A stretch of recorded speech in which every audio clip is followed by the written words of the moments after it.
Your baby just turned their face away. You were right there, talking to them, making eye contact, doing everything you know how to do.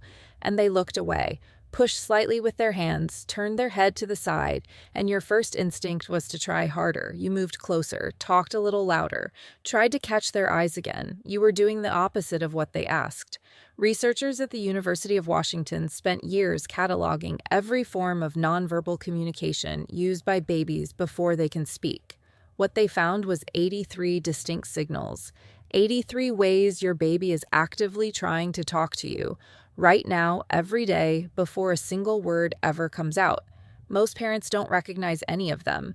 In this video, you'll learn the 6 most important signs, the ones that, once you notice them, you won't be able to ignore anymore. The ones that will change every interaction you have with your baby from now on. And one of them, if ignored, can affect your baby's life forever, something that's usually only detected through a brain scan. Your baby has been communicating since day one. It's time to learn this language. Number 1, the body. What posture says before the cry? Most mothers wait for the cry, but by the time your baby is crying, they've already been talking for a while. The cry is not the first message, it's the last one, the one they send when everything else was missed. Dr. Kathryn Barnard, founder of the Center on Infant Mental Health and Development at the University of Washington, spent years building a system that identifies exactly what babies are saying with their bodies, specific enough to be used by nurses and neonatal specialists to guide clinical care. And it starts with the hands, open hands, relaxed fingers, arms reaching towards you with engagement. Your baby is saying, "Come closer, I'm ready." Fingers that splay apart, like spreading wide and stiff. That's a documented stress signal. It shows up consistently during overstimulation, before the face changes, before anything else gives it away. Most parents never notice it. Dr. Barnard's team identified it as one of the earliest warnings the body sends. Arching the back is another one. Researchers studying infant feeding signals found that arching precedes crying. It's not a reaction to distress, it's the warning before it. Every time you see your baby arch, you have a window. Turning the head away, pushing with the hands, going rigid. These aren't random movements. They're a vocabulary that means the same thing every time. I need a pause. Something is wrong. One signal alone could be anything. But 3 signals together, arching, pushing, turning away, that's a sentence. Your baby is the most honest communicator in the room. Everything they feel comes straight to the surface. The only question is whether you're watching closely enough to catch it before it becomes a cry. Number 2, the face, an emotional broadcast. Your baby's body just told you something was wrong. But while that was happening, their face was running a completely separate broadcast, faster, more specific, and in many cases, more urgent. Babies are capable of producing facial expressions from the very first hours of life. Researcher Amazing Nagy at the University of Dundee documented that newborns imitate adult facial expressions within minutes of birth. Not days, minutes, which means the face was never a passive feature. It was always a communication tool, active, intentional, running from day one. Here's what you're actually looking at when you look at your baby's face. Eyebrows raised, eyes wide and bright, face open and alive. That's engagement. Your baby is interested, present, inviting interaction. This is the moment to lean in. A furrowed brow, a grimace, eyes that close, and a face that goes flat. That's the opposite. Discomfort, overload, the face shutting down because the system inside is approaching its limit. And then there's the expression most parents recognize but rarely act on fast enough. The sharp wince, the sudden tightening of every muscle in the face simultaneously. That's pain. And here's the finding from neonatal research that should stop every parent cold. Newborns feel pain more intensely and for longer than adults do. Their nervous systems are not buffered the way a mature system is. A sensation that an adult processes and moves past in seconds can linger in a newborn's body significantly longer, but they cannot tell you. They have no words, no pointing, no way to localize what hurts or how much. The face is the only language they have for pain. Neonatal specialists use standardized pain assessment systems, the NIPS, the PIP, that are built almost entirely on reading facial expressions. Furrowed brows, closed eyes, deepened nasolabial folds, an open square mouth. These are the clinical indicators that tell a medical team a baby is in pain. They work in a Hospital, they work in your living room too. The difference is that a nurse is trained to read them. You now are too. But your baby isn't just broadcasting through their body and their face. There's a third layer, one that most parents think they already understand.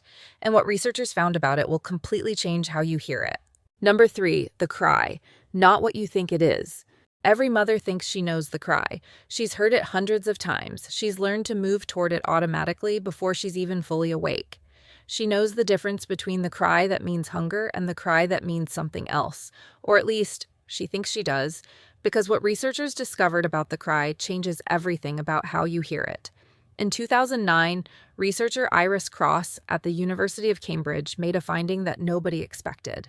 She analyzed the cries of newborns from French-speaking families and German-speaking families and found something remarkable. French newborns cried with a rising melodic contour. German newborns cried with a falling one, the same patterns as the languages their mothers spoke. These babies were days old. They had never produced a single word, and yet their cries already carried the rhythmic fingerprint of their native language.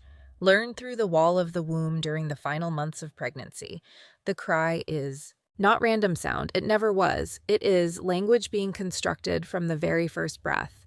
And just like language, it has distinct forms with distinct meanings.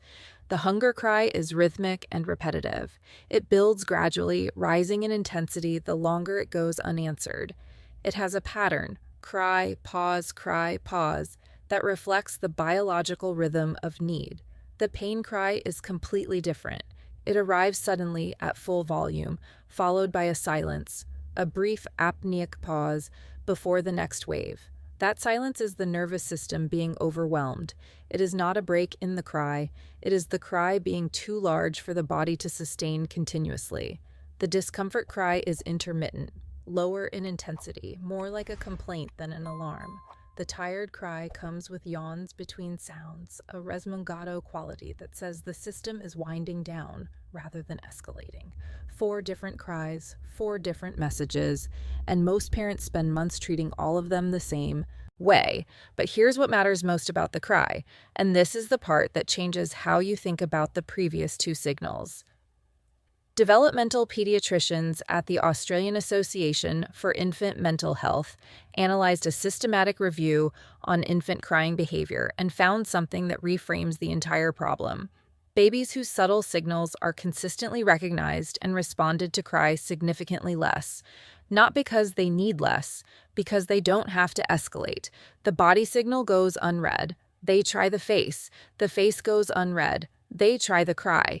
The cry is the volume turned all the way up on a message that was already being sent at level 1, which means every time you catch the arched back, every time you read the furrowed brow before the crying starts, you're not just responding faster, you're teaching your baby that level 1 is enough.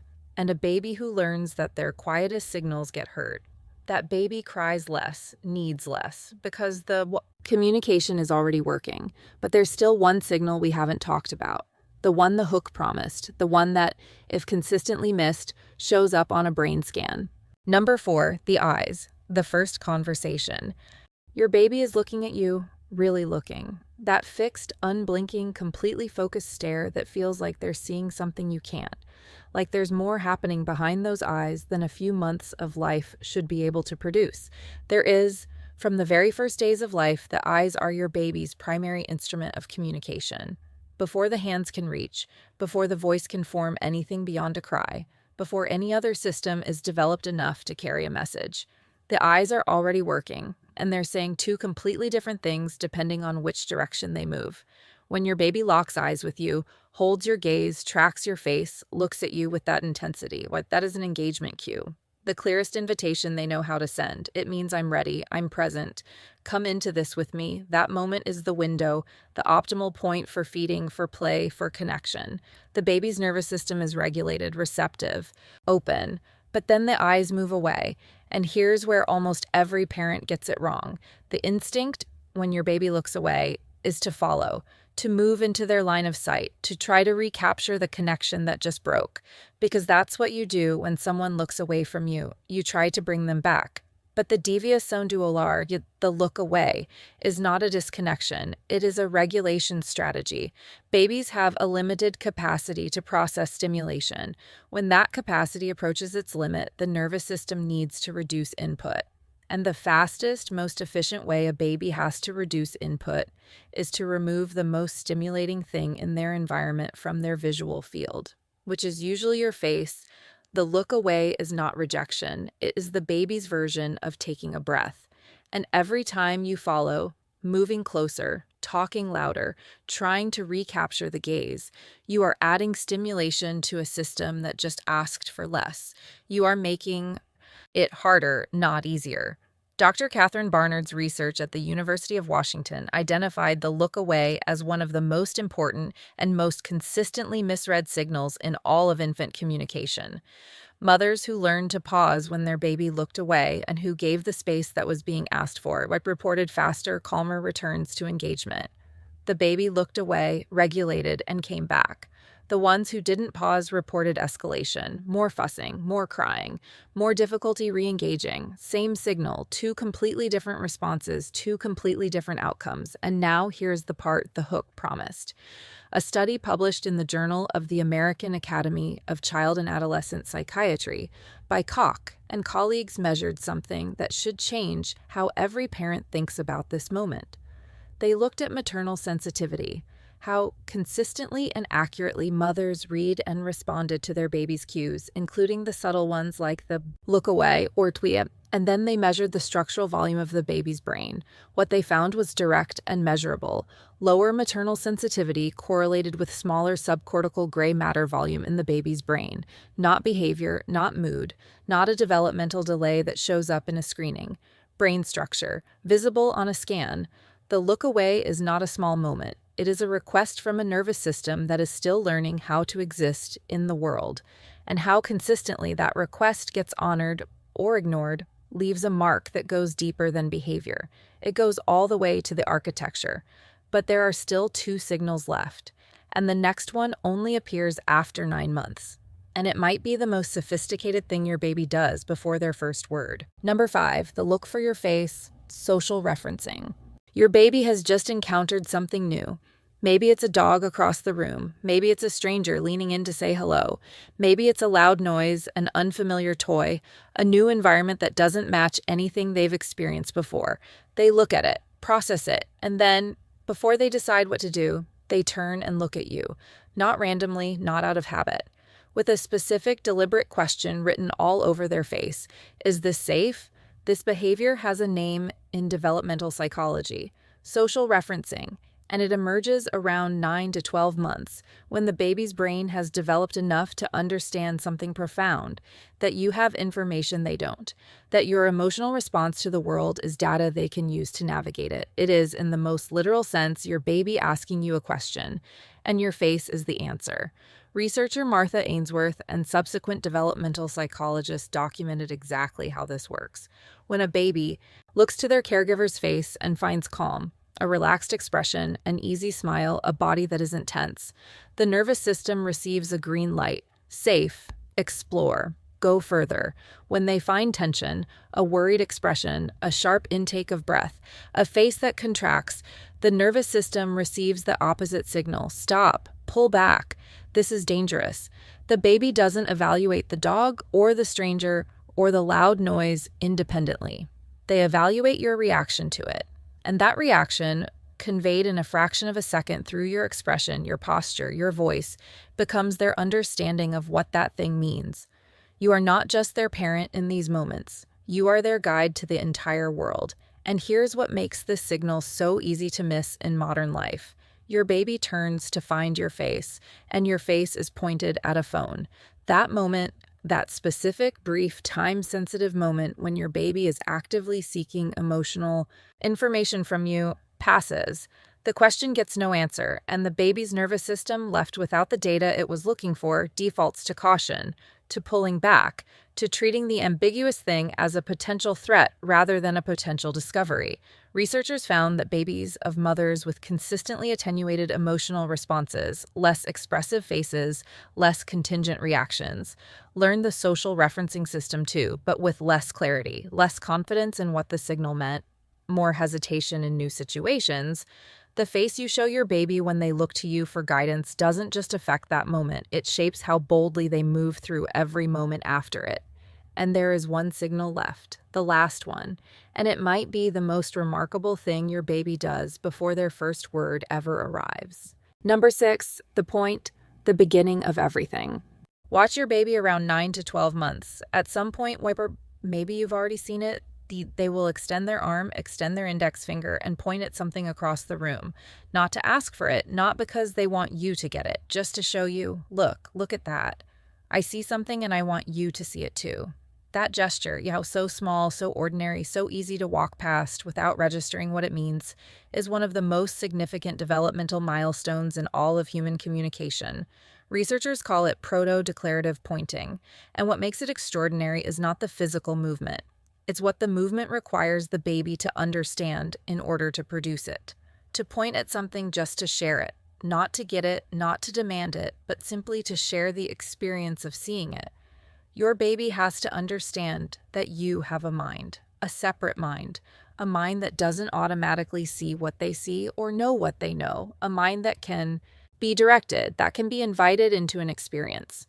That understanding, called theory of mind in developmental psychology, is the cognitive foundation of every human relationship that will ever exist in your baby's life. It is the beginning of empathy, the beginning of conversation, the beginning of the understanding that other people are real, separate inner worlds that can be reached through communication. And it starts with one pointed finger. Researchers at Harvard Center on the Developing Child found that babies who point earlier tend to develop richer vocabularies later. Not because pointing teaches words, but because pointing produces a specific kind of interaction. Baby points, you look, you name. Baby files the name with the object, the experience, the shared moment of attention. That sequence, repeated hundreds of times across the second year of life, is how language actually gets built. Not from passive exposure, from shared attention, from two minds, pointing at the same thing at the same time. And the response you give in that moment matters more than it looks. When your baby points and you follow their finger, when you look at what they're looking at, name what they're seeing, acknowledge the thing they wanted to share with you. You are doing something that goes far beyond vocabulary. You are confirming the most fundamental belief a communicator needs to hold, that when I reach out, someone reaches back, that my signal lands, that the world on the other side of my pointed finger is a world that responds to me. That belief, built one pointed finger at a time, is what turns a baby who communicates into a child who connects. And now, after everything in this video, go back to the beginning. Your baby turning their face away, you moving closer, talking louder, trying harder. You now know what they were asking for. Every arched back before the cry started, every furrowed brow before the fussing began, every look away that you followed instead of respecting. Every moment your baby turned to find your face and found a screen instead. Every pointed finger that passed without a response. Those weren't small moments, they were conversations. Complete, specific, fully formed conversations. In a language that was always there, waiting to be learned. 83 signals. Your baby has been using them since day one. You now know the 6 that matter most, and from this point forward, or every time your baby reaches, points, looks away, arches, searches for your face, you will know exactly what they're saying. The language was never missing. You just needed someone to teach it to you. If this changed how you see your baby's signals, subscribe so you don't miss what comes next, and tell me in the comments, which of these 6 signals surprised you most? The one you were seeing every day without knowing what it meant? I'll see you in the next one.